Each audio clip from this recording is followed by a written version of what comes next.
sekali.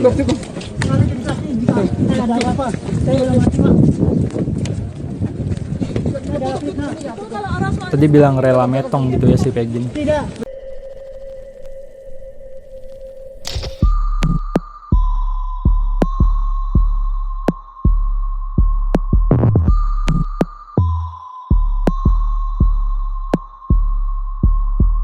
Halo baik pagi, siang, sore, atau malam, jam berapapun kalian nonton video ini, selamat datang di channel Mamang 2 Biasa. Balik lagi dengan Mamang Rahman di sini ya.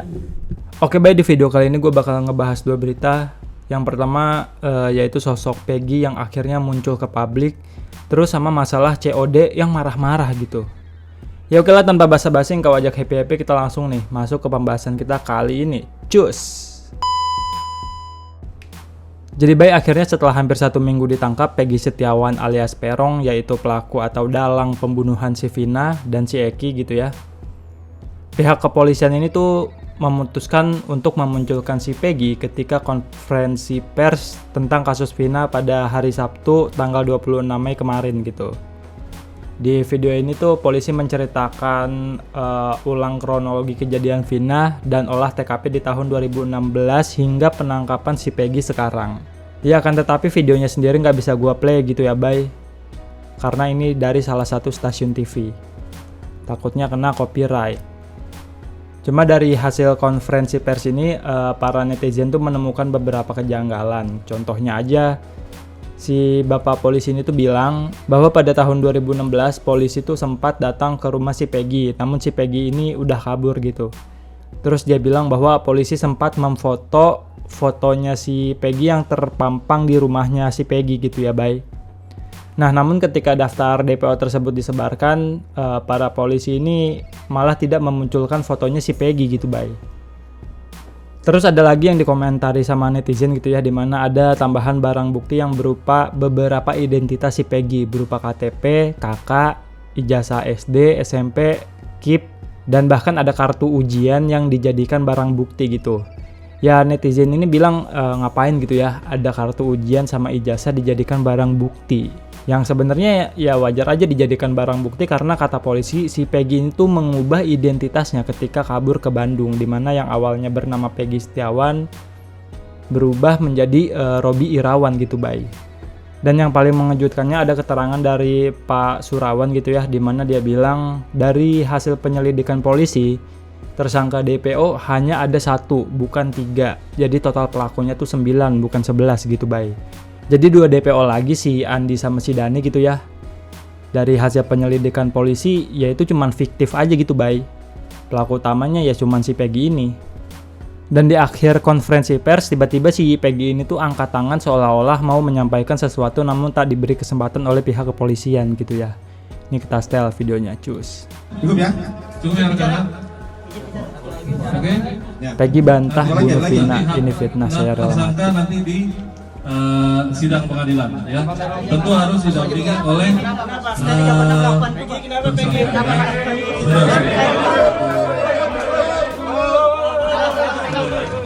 tunggu. Agar tertib rekan-rekan. Tunggu sabar ya.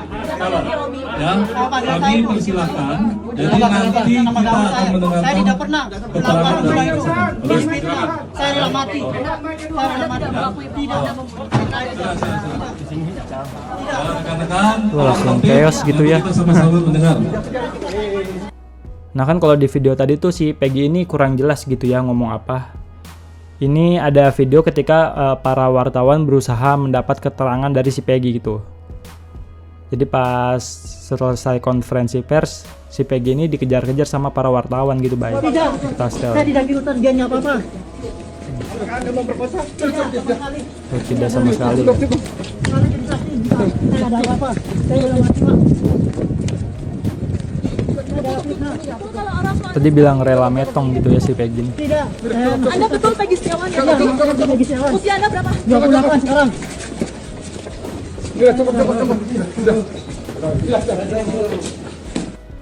Ya kurang lebih kayak gitu ya bay videonya. Jadi si Peggy ini masih kekeh gitu tidak mengakui bahwa dia adalah pelakunya gitu ya.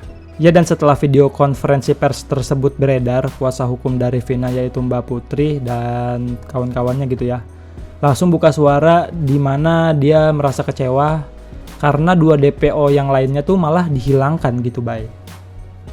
Ya ini untuk lebih jelasnya kita setel ya videonya, cus. Rilis hari ini tidak diberitahu oleh Polda Jabar, tidak ada informasi apapun perihal rilis yang akan dilakukan hari ini, padahal kami ini adalah kuasa hukum dari almarhum keluarga Vina. Ya, itu yang pertama. Yang kedua, jika bertanya hasilnya, ya hasilnya tentunya teman-teman juga sudah tahu bahwa hari ini menetapkan Peggy alias Perong, Peggy Irawan ya, Peggy Setiawan alias Perong, alias Robi Irawan itu sudah ditetapkan sebagai tersangka atau DPO yang selama ini dicari oleh kepolisian. Kan sudah ada komunikasi ya, teman-teman juga kan tahu kita teleponan langsung. Tapi komunikasi selanjutnya kami tidak mendapatkan apa-apa. Selalu dilempar dari penyidik, dilempar ke Kasubdit coba ditelepon tidak ada jawaban, kemudian kami coba menghubungi Pak Dir, sama juga tidak ada jawaban. Kami sampai hari ini tidak ada pemberitahuan apapun kepada kami.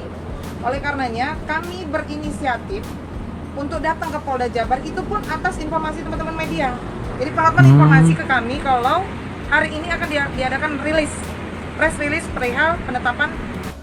Oh, jadi si kuasa hukumnya Vina ini tidak diberikan kabar oleh pihak kepolisian bahwa si Peggy ini bakal diumumkan gitu ya secara resmi ke publik gitu, Bay.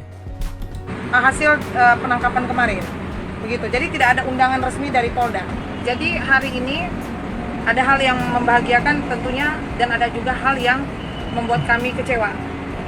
Hal yang membahagiakannya adalah Polri sudah bisa memastikan bahwa pelaku yang ditangkap adalah salah satu DPO.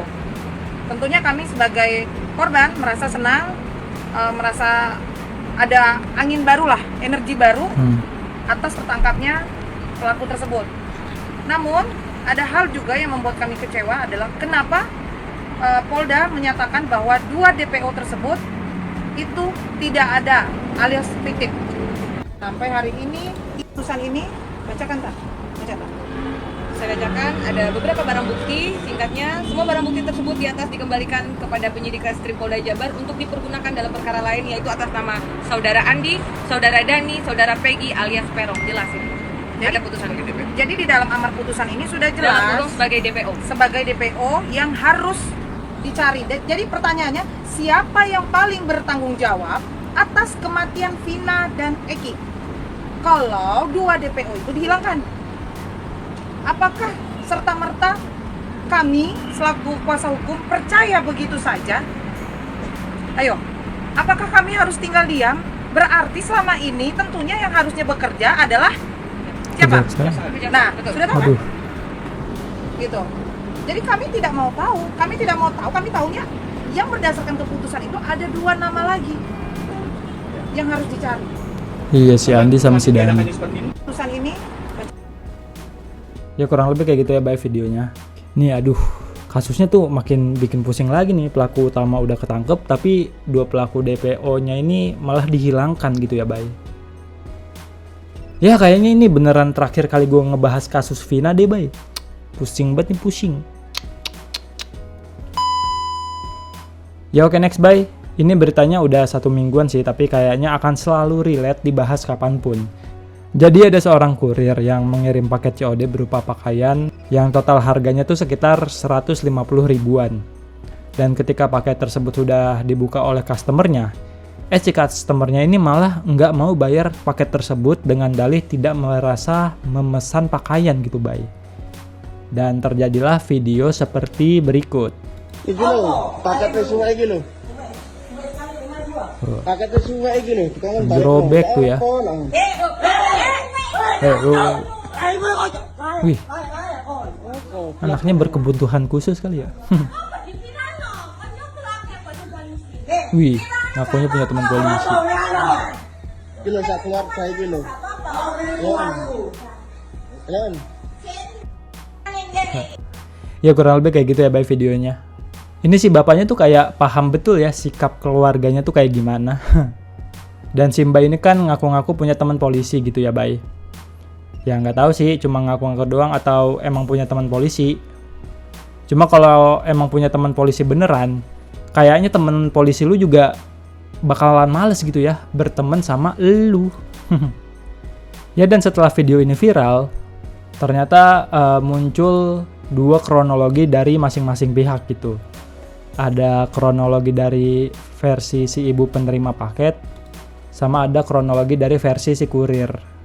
Ini kita baca dulu kronologi dari si ibu penerima paket gitu ya.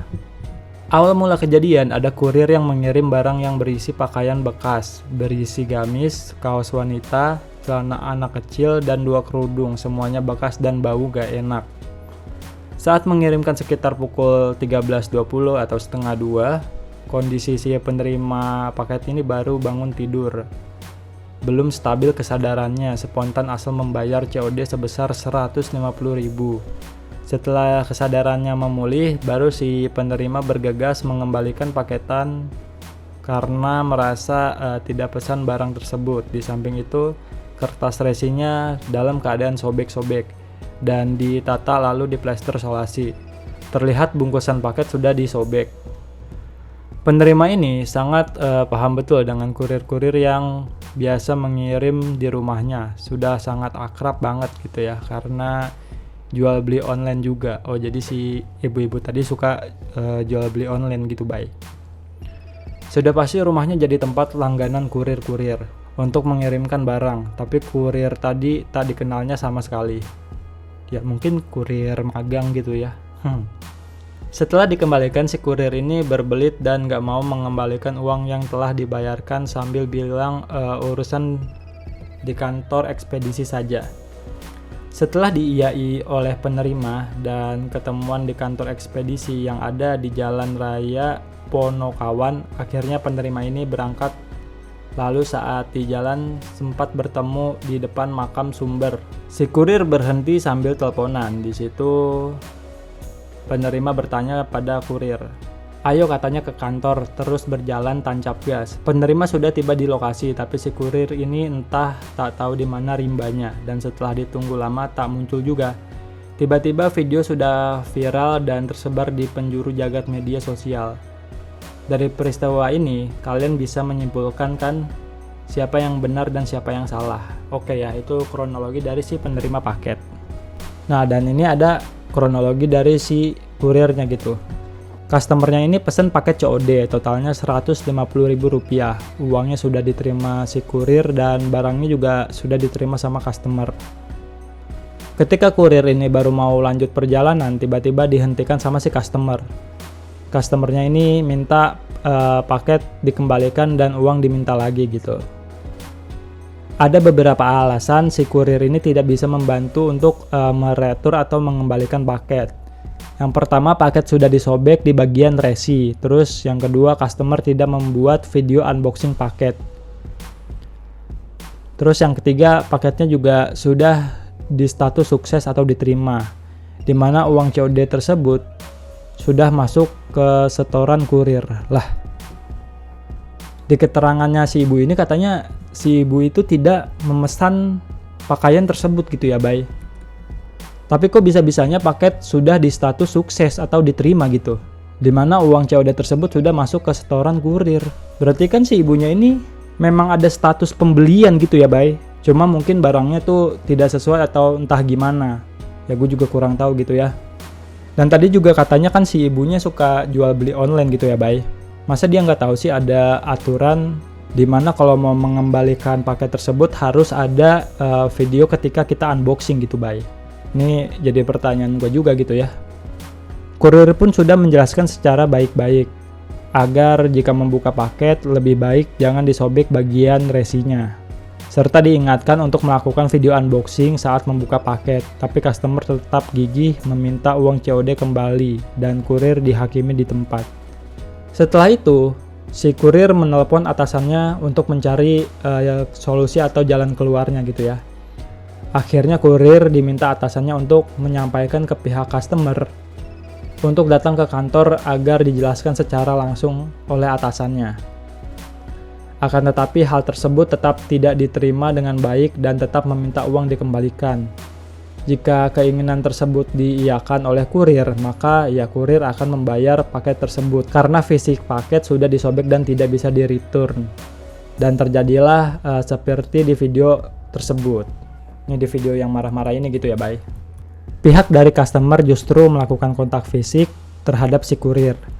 Dan sedikit meluruskan, saat customer mengajak kurir ke kantor, memang pada saat itu kurir sempat berpencar karena kurir juga ada kiriman paket di daerah tersebut. Setelah kurir mampir mengirim paket, kurir ini balik ke kantor dan tidak menemui customer itu lagi. Oh, jadi si ibu-ibu yang arogan tadi udah balik gitu ya, Bay. Jika ada isu kurir penipu atau tidak punya ekspedisi resmi, kurir tidak mungkin mempersilahkan customer tersebut untuk datang langsung ke kantor ekspedisi. Kurir akan tetap menunggu 24 jam pada hari Senin di kantor SubX Express. Semoga saat pertemuan kedua belah pihak di kantor SubX Express besok atau lusa membuahkan hasil yang baik yang tidak merugikan kedua belah pihak dan berakhir bahagia. Nah, ini akhirnya pihak customer yang marah-marah kemarin gitu ya, dan si kurir berhasil ditemukan di kantor SubX Express gitu, baik. Ini kita setel videonya ketika si ibu dan si kurirnya tuh bertemu. Terkait beberapa kejadian. Ini si ibunya gitu ya, baik. Sudah tahu dan viral di media sosial. Alhamdulillah kedua belah pihak sudah berhasil kita ketemukan dengan harapan dan tujuan mendapatkan titik temu yang kemudian kedua belah pihak bisa saling memaafkan dan bisa saling menyadari atas kelebihan dan kekurangan masing-masing. Tujuan akhir kita yaitu permasalahan bisa cepat berakhir dan cepat selesai, dan saya mohon maaf apabila jika nanti ada sesuatu yang kurang berkenan. Jadi nanti dari pihak Bu Ula dengan pihak kurir nanti sama-sama ingin menyampaikan sepatah dua kata terkait kejadian tersebut. Oke, kita mulai dari Bu Ula. Bu. Terima kasih atas waktunya Bapak. Assalamualaikum warahmatullahi wabarakatuh. Waalaikumsalam warahmatullahi wabarakatuh. Perkenalkan, saya Ibu Dwi Nurmas Ula. Di sini saya mohon maaf untuk mewakili keluarga saya, anak saya yang sedang membuat gaduh di media sosial beberapa hari ini. Yang buat gaduh kan bukan anak ibu doang, sama ibu juga gitu yang buat gaduh. Yang mungkin tidak layak untuk kata-kata yang tidak layak dikeluarkan, tidak sopan. Mohon maaf yang sebesar-besarnya. Sekian, terima kasih dari saya. Assalamualaikum warahmatullahi wabarakatuh. Waalaikumsalam warahmatullahi wabarakatuh. Ya kurang lebih kayak gitu ya, Bay, videonya. Ya, dan intinya mereka berdua udah berdamai gitu, Bay. Dan awal-awal gue juga cukup kaget gitu ya, ternyata si ibu ini adalah seorang guru gitu, Bay. Dan terlihat dari didikan si ibu gitu ya, dimana anak laki-lakinya nih sungguh-sungguh terdidik sekali gitu. Mantap ibu. Ya oke lah, Bay, segitu aja video gue kali ini. Kalau ada info yang salah atau lu mau menambahkan info tertentu, silahkan koreksi gue di kolom komentar. Ya seharusnya pas konferensi pers bapaknya si Eki ini dihadirin gitu ya, Bay. Karena ternyata yang nangkep para pelakunya tuh si bapaknya Eki yang bekerja sama Bareskrim gitu. Dan sama satu lagi nih, si Linda harusnya bisa dicari gitu, Bay. Karena dia apa ya, saksi kuncinya gitu. Ya walaupun keterangannya cuma dari ketika dia kesurupan gitu ya. Ini yang masih jadi misteri keberadaan si Linda, sumpah dah. Ya emang banyak sih beredar di internet foto-fotonya si Linda gitu ya. Cuman ya nggak pasti aja gitu. Ya oke lah, Bay, Mamang Rahman cabut dulu. Jangan lupa like, comment, subscribe, sama share dong. Oke?